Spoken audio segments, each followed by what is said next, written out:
Aokisika fantoka tsara amin'ny Jesoa izay loharano finoantsika hatramin'ny voalohany ka hatramin'ny farany. Hébreu 12:2 ao amin'ny dika teny ombona eto Madagasikara. Ny soratra masina dia mampafantatra antsika mandrakariva fa mila hialana ny ratsy fanao.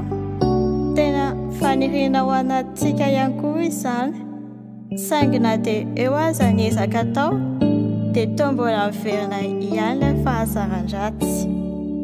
Misy aza ireo izay milobava fa toa tsy ho vita mihitsy ilay izy fa aleo amin'izao fotsiny. Amin'izao fotsiny ahoana moa izany?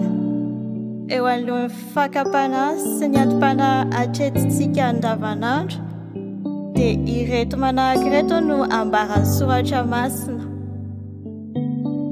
Aoka anesitra ny zavatra rehetra manembajembana ny hazakazaka ataontsika sy anesitra ny ota-mora magejantsika ary ezaka mipaharetana eo amin'izao fifanahana hazakazaka na roso ataontsika izao.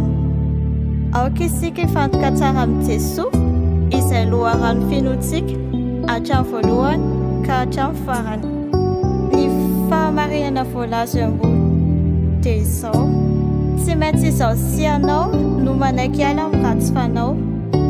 Tsy maintsy izao sy anao no manadingana na hetsika alana amin'ny ratsy fanao. Tsy maintsy miaritra sy maharitra isika amin'ny fialana amin'ny fahazaran-dratsy. Tsy maintsy miantehitra amin'ny herin'Andriamanitra nefa isika amin'izany.